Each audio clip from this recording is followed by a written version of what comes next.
हम आपको बताएंगे कंसिस्टेंट के बारे में कि कंसिस्टेंट कैसे लगानी है और कितनी दूरी होनी चाहिए, सेंटर कितना होना चाहिए और फर्श से लेवल कितना होना चाहिए।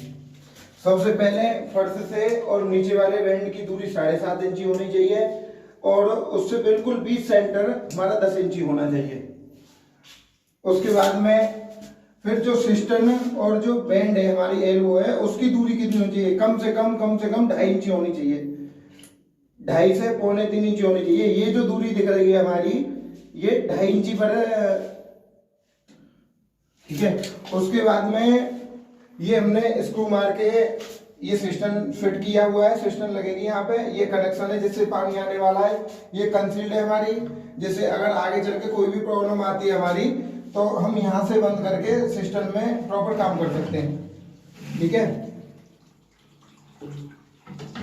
और अब इसके बाद में क्या होना है हमारा कि कम से कम सिस्टम से 5 इंची दूरी पर इसको ढकने के लिए एक दीवार लगेगी ऐसे, ये सीधी हो। अच्छा, अलग से ये 4 इंची की बॉल है हमारी, अगर ये बॉल अगर हमारी 9 इंची की होती तो हम इसको अंदर ग्राइंड करके पाइप सिस्टम को अंदर दबा देते इसके अंदर, जैसे प्लास्टर हो जाता है और लग जाती। 4 इंची दीवार पर कभी भी किसी कीमत पर वॉल एंड सीट फिट नहीं हो सकती। अगर कोई कितना भी कहे कि हम 4 इंची दीवार पर अगर हम वॉल एंड लगा देंगे तो नहीं लगा सकता, ठीक है। अगर सबसे मेन बात यह है हमारी कि अगर हम इसको वॉल के अंदर दबाएंगे तो हमें क्या क्या किन किन चीज़ों का ध्यान देना है। सबसे मेन चीज़ हमें ध्यान देना है कि जो दीवार पे से जो दूरी आनी है हमारी वो कम से कम यहाँ तक आनी है, यहाँ तक ये चीज दुबकनी चाहिए हमारी, कम से कम इतनी चीज दुबकनी चाहिए। कंसील का अपर पार्ट हमारा जो है यहाँ तक होना चाहिए, कम से कम 1 इंची दबनी चाहिए अंदर की तरफ, और बाहर का हिस्सा जिससे कि हमारी जो प्लेट होती है हम इसको कैप को निकाल करके इसको दबा दें, ये सारी चीजें ऐसे करके फिट हो जाएगी। और जो ईंटें जो मसाला जो लगना है हमारा इसके अंदर, वो सबसे बड़ी बात यह है कि हमको लगवाना है कि जो फेंट करके जो चढ़ाई होती है ऐसे करके लगवाना है, जिससे कि हम इसके अंदर फासनर डालेंगे, इसको डालेंगे तो हिले नहीं। सबसे मेन बात ये होती है। दूसरी चीज एक और है, मैं एक बार और बताता हूँ कि इस दोनों की दूरी 2.5 इंची और इसकी कम से कम 7.5 इंची होनी चाहिए, नीचे वाले हिस्से पे 7.5 इंची होनी चाहिए। अगर आपको समझने में और भी कोई प्रॉब्लम आती है इसके बाद तो वीडियो को पूरा लास्ट तक जरूर देखें और इसमें आपको ये सब चीज़ें बताई जाएंगी कि कैसे कैसे करके क्या क्या पार्ट्स लगाने हैं हमें।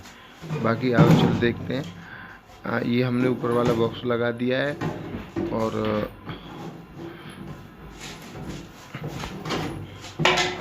इसको पूरा अच्छे से सेट करना है जिससे कि आगे चल के कोई प्रॉब्लम ना हो और जैसे मसाला जो हमारा लगे तो उसमें सेट हो जाए अच्छे से।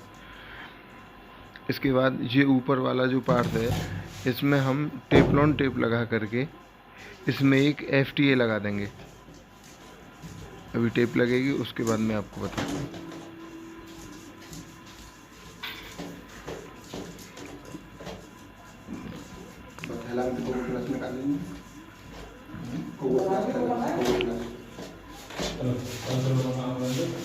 टेप को अच्छी तरह से लगाना है जिससे कि आगे चल के प्रॉब्लम ना हो, लीकेज वगैरह ना हो, दिक्कत ना आए। अभी कुछ टेप इस तरीके से लगानी है कि 1-2 बार लगाने के बाद में उसको अंगूठे से हाथ के साइज से उसको दबाना है जिससे कि प्रॉपर लग जाए।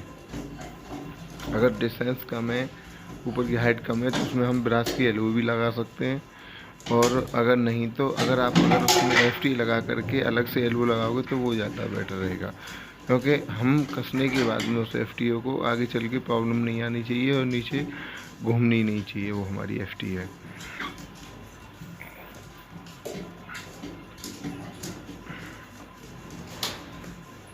सभी साथी एक बार देखते रहें जिससे कि उन्हें आगे चल के काम करने में कोई प्रॉब्लम नहीं आएगी।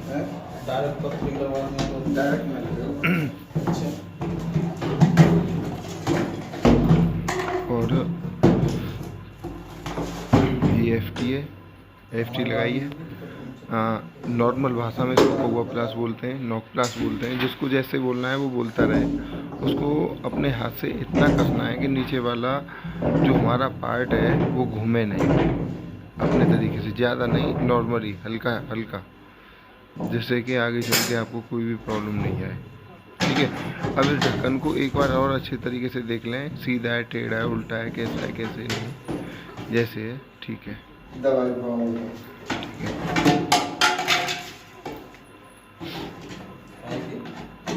पानी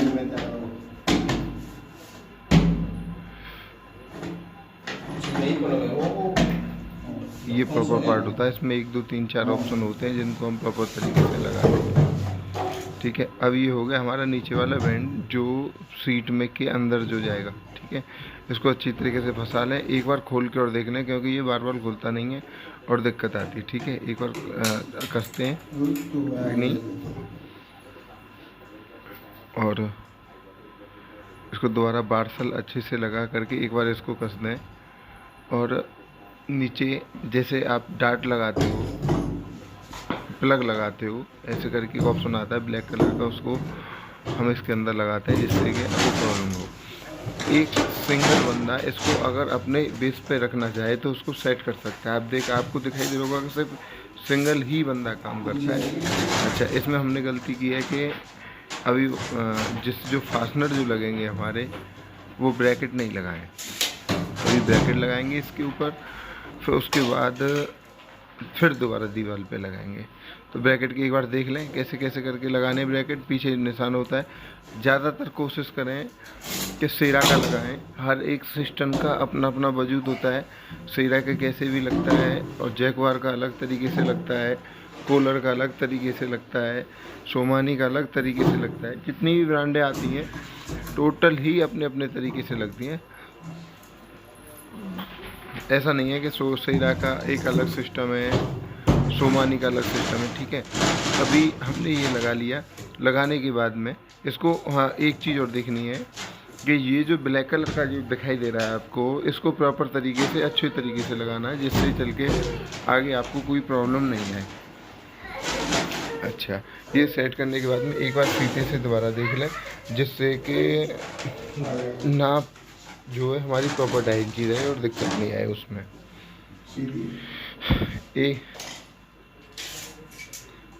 ठीक है, ये दूरी हमें 2.5 इंची रखनी है, इससे ज़्यादा नहीं, लेकिन 2.5 से 2.25 इंची तक रखनी है। बैंड से ऊपर तक रख लें, इससे कोई प्रॉब्लम नहीं है। एक और तरीका बताया जाएगा जिससे कि नाप होने में आपको कोई प्रॉब्लम नहीं आएगी। ठीक है, अभी पेचकस रखें पास में, और जो निशान लगता है हमारा उसको एक बार और तरीके से देखें। पेचकस के साथ, अच्छा, इसमें 3 ऑप्शन होते हैं, एक बीच वाला होता है, नहीं हमें 2 लगाने, एक ऊपर लगाना है, एक नीचे लगाना है। अच्छे से निशान लगाने दिखाई दे रहा होगा आपको कि मैं अकेला ही पूरी सिस्टम को सेट कर रहा हूँ, और आगे चल के आपको भी यही करना है। अगर आपके पास में कोई हेल्पर नहीं है तो आप सिंगल हैंड से भी काम कर सकते हैं। ये सारी चीज़ें आपको एक बार बताना हमको ज़रूरी है कि आगे चल के कोई भी आपके सामने दिक्कत नहीं आए। निशान लगा लें जिससे आगे चल के निशान दुबके नहीं और दिखाई दें हमें। ये हमारा सिस्टम होता है। और आपको अगर कोई भी प्रॉब्लम आती है, कैसे भी आती है, तो कमेंट में बताएं, आपको तुरंत उसका जवाब दिया जाएगा।